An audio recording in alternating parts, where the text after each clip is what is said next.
Hello everyone, Zach here from the Carnival of Randomness on behalf of our sponsor, Opsitnik & Associates. In these unprecedented times, we reflect on our future, both in the next few weeks and months, but also the upcoming years and decades. And it's time to prepare for that future. Opsitnik & Associates has been contacted by many healthcare workers, as well as old and new clients, to prepare wills, powers of attorney, and advance directives, also called a living will. All of you need these documents, so don't say you don't have any assets to speak of, no children or other dependents. Regardless of the circumstances now, you will need a will for today and tomorrow. Al Opsitnik feels so strongly about having wills and other needed documents prepared that Opsitnik & Associates can prepare your will, power of attorney, and living will at no charge, you heard that correct, no charge until the end of 2020. No hidden fees or gimmicks. Al feels so strongly about planning for the future at this time that he is willing to assist you with your future. Trust Opsitnik & Associates, attorneys for 42 years, from the Supreme Court to Alaska and everywhere in between. You can find them online, opsitnikslaw.com, on Facebook, Opsitnik & Associates, or call them toll-free 1-866-391-3299 to prepare for your future. Time this shit happens, my sat nav gets fucked. Oh, of course, because that's how it works. All right, we are officially recording, so... Did you get your thing from Lowe's? I got my thing from Lowe's. It's in an insanely flat box. It fit fucking perfect. I was sweating that one. It was right between the wheel wells. I have a big trunk, but, like, the opening to the trunks these days aren't as wide as the car like back in the day. No, when did that start to happen? Because back in the old days, the trunk, you could fit like 3 bodies and a set of golf clubs in the trunk, no problem. I can still do that. It's just getting them through the hole is a problem. So I have a Challenger, and the trunk. I mean, I can climb in it, but it's a tight spot to get into. Right. So, because there's, the taillights are integrated into the body, and my dad had a BMW 3 Series that said that a bag of golf clubs would fit in the trunk, and they didn't. He had to put a seat down and put them in long ways instead of wide. Are you serious? So BMW lied to the man. It was in the description of the car. That's ridiculous. You know what those people are doing with them cars. Well, yeah, that's why, they have that reputation. Yeah. Well, I think, since you mentioned it to me when we were on the phone earlier, you might as well just kind of do a recap for the listening audience of what happened. So you had to go to Lowe's to pick something up, but you had to go to one far away. My wife wanted this fire pit and said that they had it in the one near me, and turns out they didn't. So I had to drive 20 miles away to pick up a thing that I didn't know if it would fit in my trunk or not. It took me this weird back way through some back roads, because the Lowe's is on like the other end of town than I'm used to going to. Yeah. And now the sat nav is taking me the way that I know a bit. Just once I get on the highway, I'm good. But it took me 2 different ways, and the other one was like nice winding roads and things. But that's not what this car was made for. So no, that car was not made for that. The steering's really heavy, and if you try and go around a bend, it just goes straight. So. Well, that's the glory of the old-style American cars. We don't understand turns. We just like straight-line power. Yeah, those didn't come with eco mode that dropped 200 horse from your... No, they had an eco mode. It was when you parked and turned it off and went where you were going. Yeah, walked. Yeah, that wasn't... You weren't using fuel then, were you? No. So, the box is like 6 inches deep, so I guess this is more of a bowl than a pit, but it's the one she picked out. So yeah, I've noticed that all the fire pits you tend to see these days are, they're more like weird flying saucer Oh. bowls. I'm trying to look like the coolest guy on the road, and I just passed a Viper. Ooh. He Well, wins. yeah, but how often does that really happen? I also have more horsepower than he does. Well, true, and the fact that, I don't know. No, I was going to make something, but it's like, nope, they're both Dodges. I got nothing. He's got 2 extra cylinders and 2,000 pounds less. Right, but how Wait. much horsepower do those things have? Just north of 5, I think. And you got 7? 707. Nice. So Yeah, we much- haven't told anybody outright that we bought a Hellcat. It's like, hey, surprise when you see it or something. Yeah, right. Because So, I didn't know until you told me. Yeah. We didn't put it on Facebook. We just want people to get surprised by it. So I guess if anybody listens to this that knows me, and I'll start getting Yeah, you start getting messages. When the fuck did you get a Hellcat, man? The what? No, once people that know you listen to this will be, when the hell did you get a Hellcat, man? I'll tell you when. Recently. It's not like people listen to this. Oh. Oh, burn. But it's true. Yeah. Well. Well, hey, since we, this is going to get aired later, but as we're recording this today, it's Canada Day today. Canada Day today, huh? Yeah. Yeah, it's Your dad and my dad went to Canada for what? They went to Canada for some reason, like a weekend, and it turned out to be the 300th anniversary of Canada. Yeah, it was 2017. It was the 150th anniversary of Canada, and I went up to meet him in Niagara yeah. Falls. Yeah.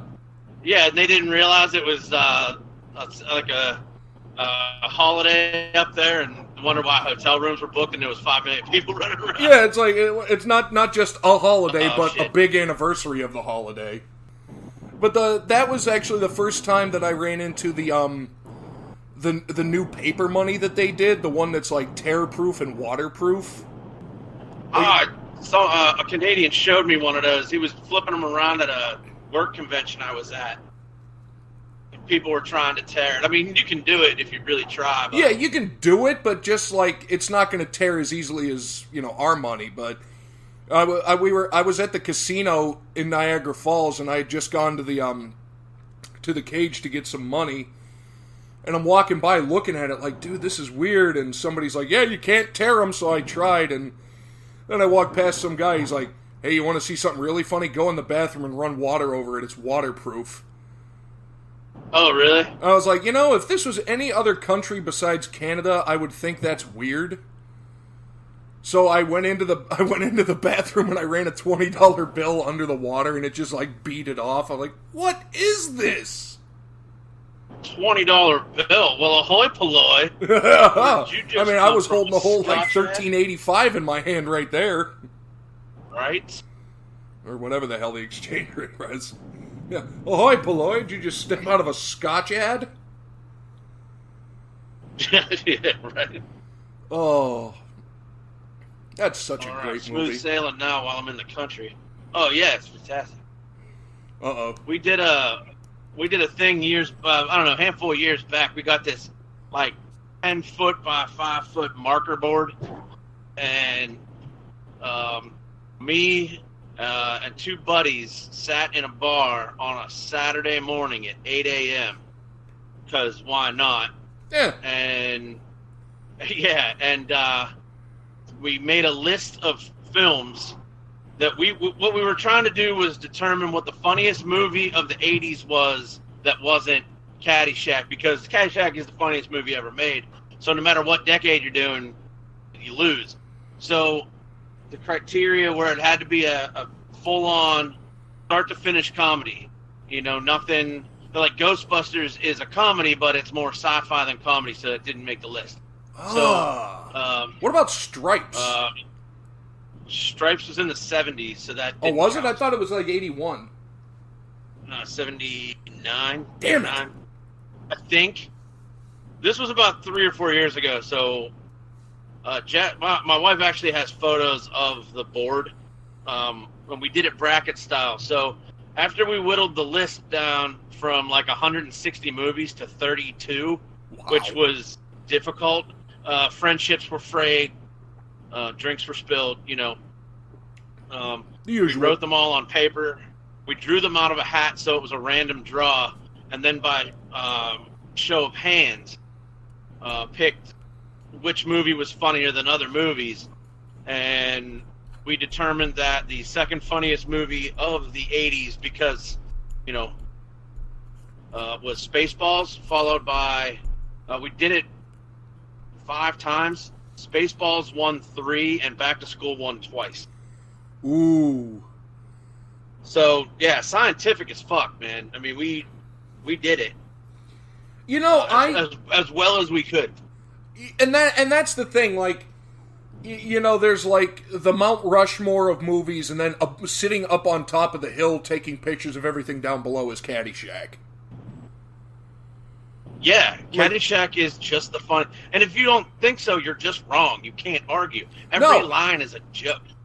No, it is. There's no in between. No, there really isn't. But it just reminds me of the old thing they said. What's the best movie ever made about golf? Caddyshack. What's the worst movie ever made about golf? Caddyshack 2. Right, Caddyshack 2. Right. Have you ever actually seen Caddyshack 2? Yeah, a couple times. It was an adventure. The only part that I would watch that movie again to see is at the end when Robert Stack is going to putt, and Randy Quaid was like, "You ever tried putting with a wedgie?" And then yanks on his underwear. The noises Robert Stack makes when he's yanking on his undershorts is so funny. And then Randy Quaid's just like, "Yeah, now try and putt with that crammed up your." Fucking amazing. But you have to sit through the whole rest of the movie to get there, and that's just not a good place to be. No, it really isn't. Like, they tried that vain attempt to bring in Dan Aykroyd to kind of replace Chevy Chase, but man, that was a swing and a miss. Mrs. Esterhaus. Yeah. You will call me Mrs. Esterhaus. I will not.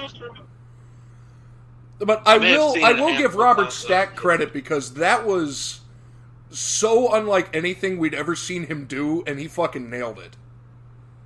Yeah, he wasn't a comedic actor. He wasn't much of an actor, honestly. No, he really wasn't. But, like, for some reason, his whole attitude and demeanor just fit that so well, it was ridiculous. Yeah. But I will say, possibly one of the worst things they did was trying to replace Rodney Dangerfield with Jackie Mason. Not even close. Dude. Not even close. Good God. And I don't know. If you couldn't get those key players, they shouldn't have done it. Well, I heard, from what I heard, Rodney actually read the script, and that's why he backed out of it. You've seen the movie. Yeah. He was not wrong. I can't fault him for it. I just wish they had just went, well, if Rodney's not on board, then we're done. Well, I guess the craziest part about Rodney being in there was, with him being a stand-up comic, he was so used to that immediate reaction. So when they're filming it and he's busting out all these jokes and nobody's laughing, he gets all, like, self-conscious, like, no, I suck, they're not laughing. It's like, Rodney, they're not supposed to laugh. Does that explain the rest of his movies? Oh. Hey, I kind of liked, Back to School was funny. Back to School was good. What the hell was the one he did with Joe Pesci? Easy Money. That wasn't. It had its funny moments. Wasn't that good. Was he in Brewster's Millions? No, wasn't that Gene Wilder? I don't remember. No. Well, he might have been in it, but it was. Fuck! Why can't I remember who was in that movie? Well, it was oh God, Richard Pryor was in it. Richard Pryor was Brewster. He got the millions. John Candy. Was it John Candy? Yeah, it was John Candy. Now it just hit me. I don't know why I thought he was doing something in that movie. I don't know. He may have I don't popped have up in it. IMDb. I don't have IMDb handy because I'm driving. I'm looking at it, and he's not in the top cast. Rick Moranis was in it. He would have been. He was lawyer. Or I don't know.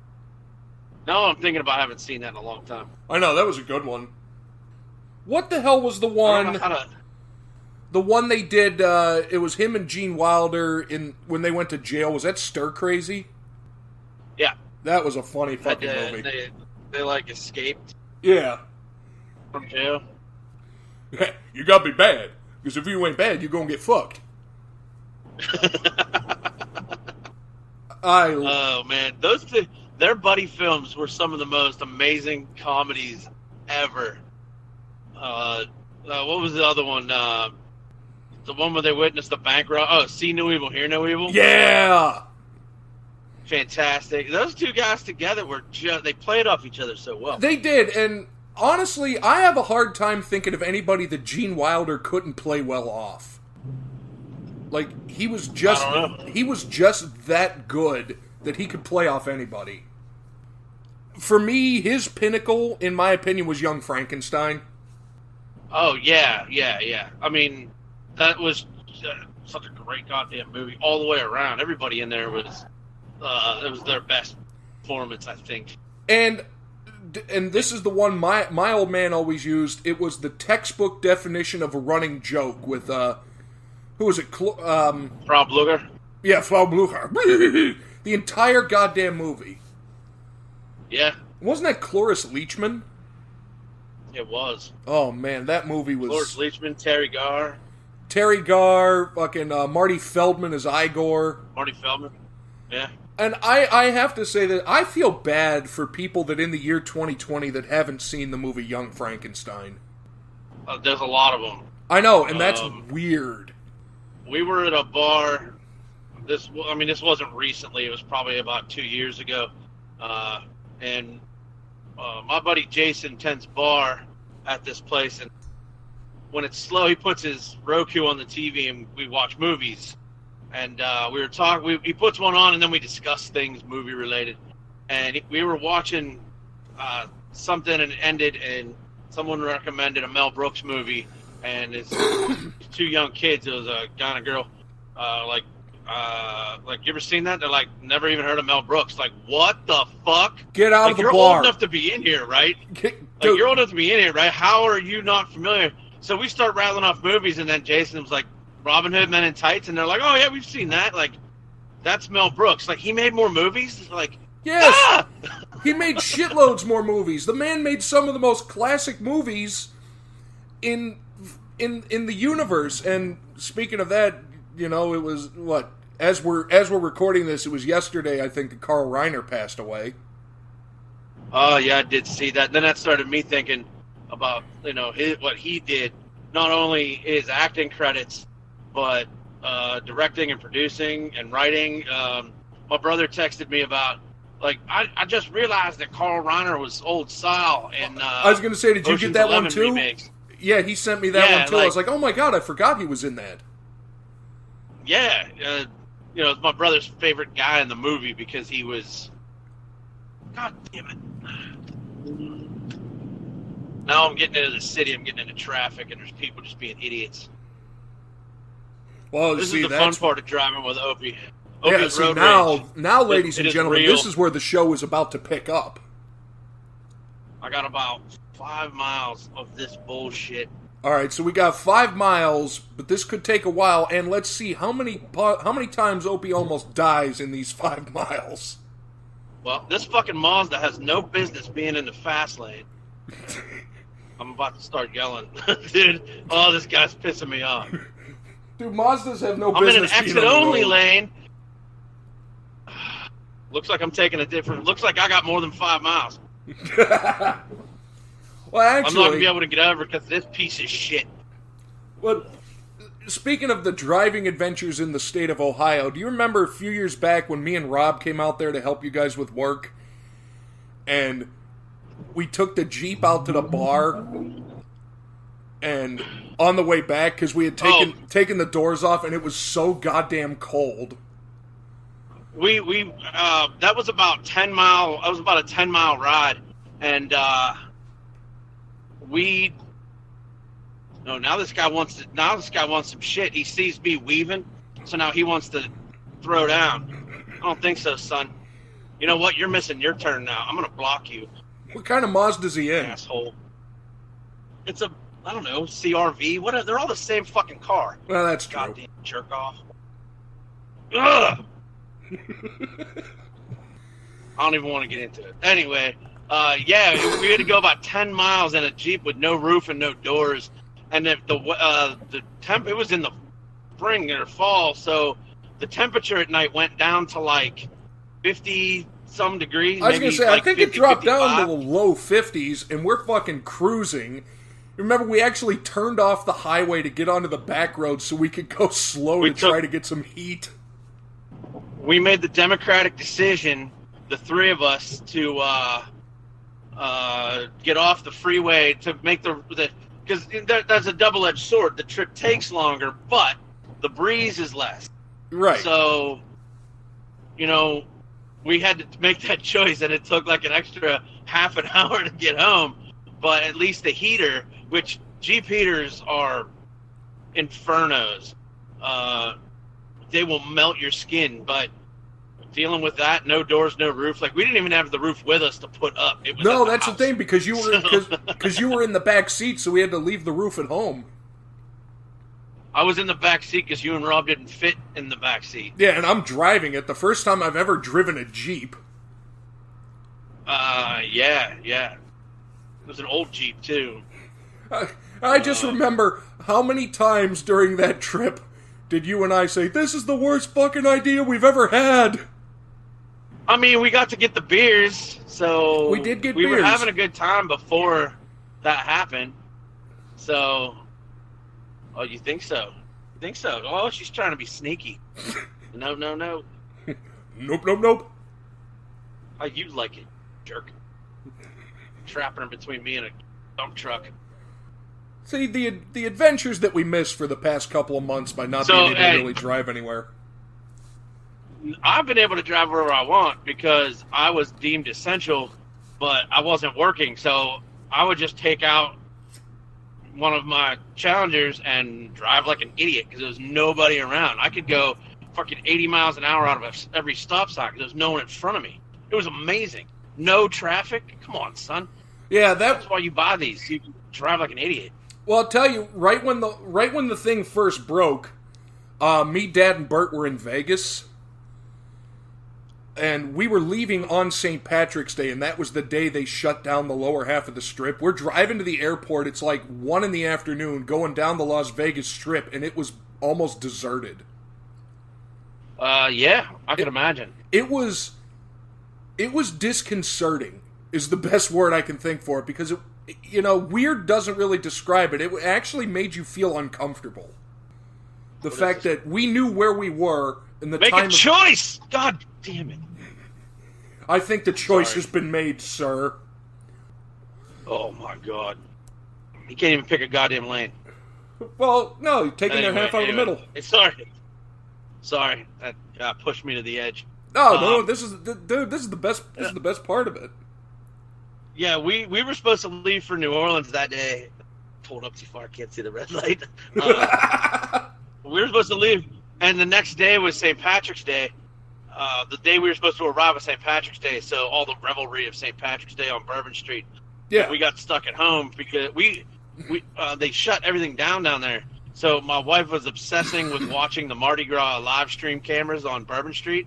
Yeah, and at about 9:30, 10 o'clock on St. Patrick's Day, like in the evening, nobody, not one fucking person on the street. It was nuts. And then after like 3 weeks, she read an article about wildlife returning to certain areas because people weren't around to scare them. She brings up the live feed from New Orleans. Rats fucking everywhere. Oh yeah, that's the wildlife in that city. I mean, you see rats here and there when you're down there. It's just a fact of life in New Orleans. That's a fact of life in most big cities. Everywhere. You go to New York, you're going to see rats. You go to Chicago, you're going to see rats. but rats are skittish, so whenever you scare it, whenever there's people around, you don't see them as often. At nighttime when it slows a little bit, maybe, but they were everywhere. It was pretty gross. So we did that for a while. Now I'm on a fucking street sweeper. Why are they doing this to me? I got shit to do today. Because they don't care about your needs. I've had enough of eco mode. I want my horsepower. Uh-oh. Time for the go fast button. Oh. This thing has... I just got this car not too long ago, and I haven't really put the dashboard thing. Yeah. And I was driving somewhere, and a thing popped up. It was like a storm watch. Like, the fuck? So I pushed OK, and it took me into another menu. It tells me where the cheapest gas is. Dude. I program my favorite sports teams, and it'll tell me when they do something. What was the... I programmed where my job is. So let's see. Shifters, don't need them. Transmission, street mode. I have track, sport, custom, default, and eco. I just want... Oh, there they are. That 200 horsepower drop is noticeable. Oh, yeah. I would imagine. Well, I remember... I push a button and it turns off your car. That's a good way to put it, actually. But remember... Yeah, right? What was it? I think last year or the year before when we were at Treasure Lake and we took the regular Challenger out and you hit the RT, yeah, you hit the go fast button and it fucking pinned us. That one has 375 horsepower. Yeah, this one has twice that. Yes. And if you do that in this one, you don't go anywhere. Too much power all applied at once, the tires just can't grab anything? It says you're going 110, but you're not. It's a liar. But I don't want to pay for tires. And every burnout cost me about $12. Oh, just in gas? Tire loss and gas. Well, and that's what happens when you have to put the damn 94 in there. Well, yeah, it's so much louder when you're on regular. Well, true. Oh, Lord. Again, there's a minivan tailgating me. I'm going 10 over, and he's up my ass. Dude, he's coming for you. I'm on a freshly poured straightaway at an office complex. There's nobody around. I'm on my shop street where I do legal things. I don't do anything illegal back here ever. No. Why would anybody do that? See, this is a thing. We could do like a whole like a whole driving series. You know? I got a couple road trips. Yeah. I get real angry when I get to Youngstown on 80. You see the worst in Opie when I get to Youngstown on 80. Oh, those people are the worst. Is that when the ugly Opie would come out? Yeah, that's like where four pointless Youngstown freeways all converge, and nobody knows where the fuck they're going. It's just the worst. Oh, God bless Ohio. Let's see. And I don't know what it is. Like, I remember when I would come out there, as soon as I would cross over from Pennsylvania into Ohio, I would lose all cell reception for like 3 miles. I forgot to pay my water bill. And from Pennsylvania into Ohio? Yeah, as soon as I would cross the state line, I would lose cell signal for like 3 miles. It's like, what is it, the fucking DMZ? Oh, yeah, well, because Youngstown, nobody has cell phones out there, I guess. Oh, my God, it's goddamn ridiculous. I mean, no offense to people who live in Youngstown, but... Oh, come on. Offense, all really. Offense to people that live in Youngstown. Move. Fucking pointless. So you made it! Yay! You made it with the fire pit. All right, so that was a hell of a drive right there. Yeah, that was certainly something. Why did it do that? What? Well, I hit a button that made it go from...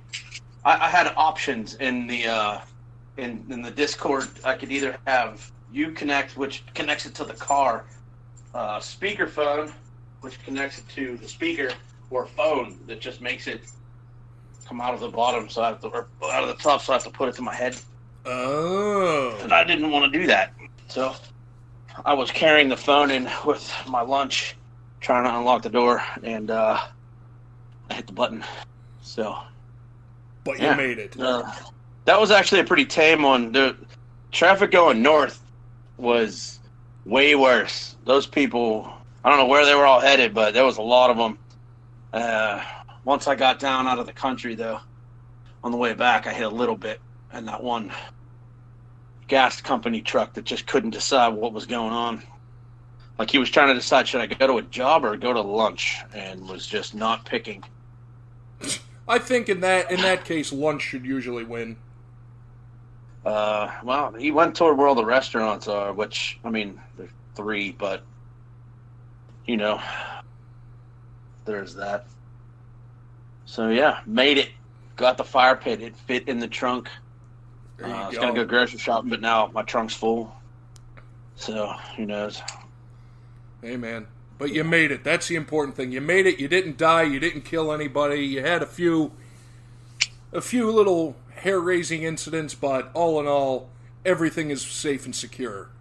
One person that was in a lane she shouldn't have been made me have to weave through some truck traffic, but it's okay. You know, and I mean, you're in such a small, quiet car, it's really easy for people to miss you, right? Yeah, and it's bright white. Yeah, oh, God, I mean... This one's white. The other one's really dark, so you could miss that one, but it's still loud. Yeah, exactly. I'm just more of an offensive driver, or a defensive driver, rather. I don't trust anyone. I don't trust anyone in life in general, but, like, driving is even worse. I don't know. My wife just says, well, that guy's in that lane. That means he's staying there forever. I'm just going to move over. I don't see it that way. I always think everybody wants to be where I am at all times. So, like, I won't change lanes if I'm next to someone on a 3-lane road kind of thing. Right. I either fall back or pull ahead and make it bend. Plus, you know the whole thing. As soon as you, like, it's like when you're sitting in bumper to bumper. As soon as you change lanes, the lane you change from is going to start moving. Yeah. Yeah. I don't know what supernatural deity is up there watching us and saying, this guy moved, let's let this lane go. If I'm in moving traffic, I get very angry with people who don't do the things they're supposed to do. But if I'm in stop and go traffic, whatever. I got podcasts, I got rock and roll. I have air conditioned seats. It's fine. I'm never like, well, nobody's getting anywhere. It's all, nobody's going anywhere. Why should I get angry? I just listen to some rock and roll and right, exactly. At that point, everybody's in the same boat, so there's nothing you can really do. Yeah, and I deal with that. My wife, on the other hand, she will change lanes 75 times in a 100-foot span just to get that 2 feet extra. I never got that. I don't know. That always just seemed way too risky for me. Yeah. There's enough else going on that I don't need to add extra shit happening. Yeah, 100%. But no, I think the worst is like when you're coming up and it's not stop and go, but it's slowed down to like 10 to 15, and like you're approaching a lane closure, and people don't seem to understand the concept of merge. Yeah. Like when they have to put signs up, it's like use both lanes until the merge point, and everybody just doesn't. Everybody wants it, and then you always get that one renegade trucker that's like, not on my watch, and then blocks it so you can't do that. God. I fucking had that the one time. I was like a quarter of a mile from an exit that I wanted, and I was like, and it was bumper to bumper, so I got, kind of went onto the shoulder, and some fucking trucker drove out onto the shoulder and honked his horn. Oh, yeah. Like, you fucker, I'm just going to the exit. I'm not trying to get in front of you. Last year around Christmas, there was stop traffic in 2 of the 2 straight lanes. And I was my wife and I were in our Jeep. She was driving. We were about 2 car lengths back from getting in the turning lane on the left that we needed to get into. So we went around this red pickup truck that was going straight. And this old woman rolled her window down while we were creeping around and started screaming at us. I don't know how she figured we were liberals because I have a beard and I was wearing Carhartt and we were in a big jacked up Jeep. I don't know why she thought to yell that, but I pulled my phone out and I filmed her screaming and yelling at us because she didn't make the light. So now she's 2 car lengths ahead of us in the turning lane. And she's screaming at me and I'm filming her. She's like, go ahead, keep filming me. I'll just pull out my gun. Like, yeah, that's a common response to just we went around you in traffic. It's not like we cut her off. She wasn't using the turning lane. The turning lane was fucking empty. Well, so, and another thing, as you as a gun person know, you don't say you're going to do it. You just do it. You just do it. At least, I mean, had she waved it around, I could have shot back, but she didn't actually pull it out. She just said she was going to. And then as she drove away, she screamed Merry Christmas at us, but late enough that I didn't get to return the Merry Christmas. I don't know why she thought I wouldn't, but... Yeah, because, I don't know. Actually, speaking of that, you remember years ago the incident at Denny's Beer Barrel Pub in Clearfield? I do. And, like, when it ended with that fucking bald guy standing across from me, huffing and puffing, the veins popping out on his head, saying what he's gonna do to me, I'm like, you would have done it by now. Just do it. Then my brother smacked a guy in the face and dropped him. Like, slap, open hand. Dude, he dropped a guy. He paintbrushed that guy so hard. And I think I backhanded somebody to the point where it made them cry. Yeah, the guy who kept saying he was an MMA fighter. Oh, yeah. And then the one fucking dude locks up with my dad, a lawyer, and he was like, I'm a professional such and such, and my dad just screams at him, well, you must get your ass kicked a lot. Yeah, by the looks of you, you lose a lot. Oh, my God. Over how did that even start? It was something stupid. No, the background was, when we were at Denny's, it was when that German film crew was there filming about the giant hamburger, because they had made like a 155-pound hamburger. Yeah, but that's not why we were... No, but it was the same dudes, because they were German, they were goose-stepping around the fucking restaurant, being dicks. And then it all came out because you, me, and your brother were standing out there, and because Joey Chestnut was there, the competitive eater. Yeah. And we were talking about it, and that fucking dude walked by. He's like, what did you say? Like, what? We're talking about Joey Chestnut. He's like, that asshole's my brother. And then it just escalated from there. Yeah. It's pretty funny. Oh, man. And then I think there was only 2 actual arm swings thrown. No, 3, because the one guy went to smack your brother, thinking that, I'll hit the... My brother open hand slapped him in the face, and that dude dropped. Yeah, he made the mistake thinking, I'll swing for the smallest of the 3 of them, which is the mistake because he's the craziest of the 3 of us. Yeah. And he completely missed him. Your brother open hand slapped the taste out of his relatives' mouths. And they did nothing about it. Yeah, he dropped like he got shot. They just got up and got on their bus and left. Yeah, Bert's fucking back there doing the Fred Sanford thing, punching the air. Yep. And then somebody grabs a hold of me, and that's when I realized everybody I came here with is in my field of vision, so whoever's touching me, I don't want them to touch me. So I just backhanded the guy, and then, didn't you say you went to pick him up to hit him, and he was crying because I hit him? He was crying, yeah. And then your dad was cowering in a corner. Because he's a coward. Yeah, and then my dad was wrapped up with the professional MMA fighter who gets his ass kicked a lot. My dad was, he just wants everything to be calm and cool. The dude that looked like a fat Stone Cold Steve Austin is squared off with me, and I'm just looking at him like, dude, you would have hit me like 7 times already if you really wanted to. He didn't. And after he turned and left, that's when your dad comes up to play peacemaker. All right, guys, let's just break it up here. Like, what the hell are you doing? Yeah. Oh, the adventures we get up to. The good old days. Yeah. And it sucks, because we were supposed to go to Treasure Lake a month or so ago. We'll get there. A couple months, maybe. We'll see. Yeah, I think the old man's next plan is to, the weekend after Labor Day. They closed half of Pennsylvania again, so I don't know how much fun that's going to be. Yeah, no bars, no liquor. They don't want you staying. So you can go eat, but you can't have beers and be social. You got to eat and fuck off. Well, and like, what I read on the news the other day, like 100 or so cases of COVID are tied to one particular bar in Michigan. It's like, what the hell's going on? Yeah. Like, are they pumping it in through the air vents? Seems to be the case. I mean, I guess it's, I mean, I'm generalizing, but it seems like it's a certain type of bar that a certain type of person frequents. I don't know. There's been a couple bars. I'll leave it there, but I mean, it just seems to be that sort of thing because it's how it is. They're not wearing masks anyway. Anyhow, no, it's like you said you said to me on the phone a while back. It's like you view the masks like you view pants. You don't like to wear them, but you do, not for your own sake, but for the sake of everybody else. Yeah. Because I think we'd all like to just walk around pantsless.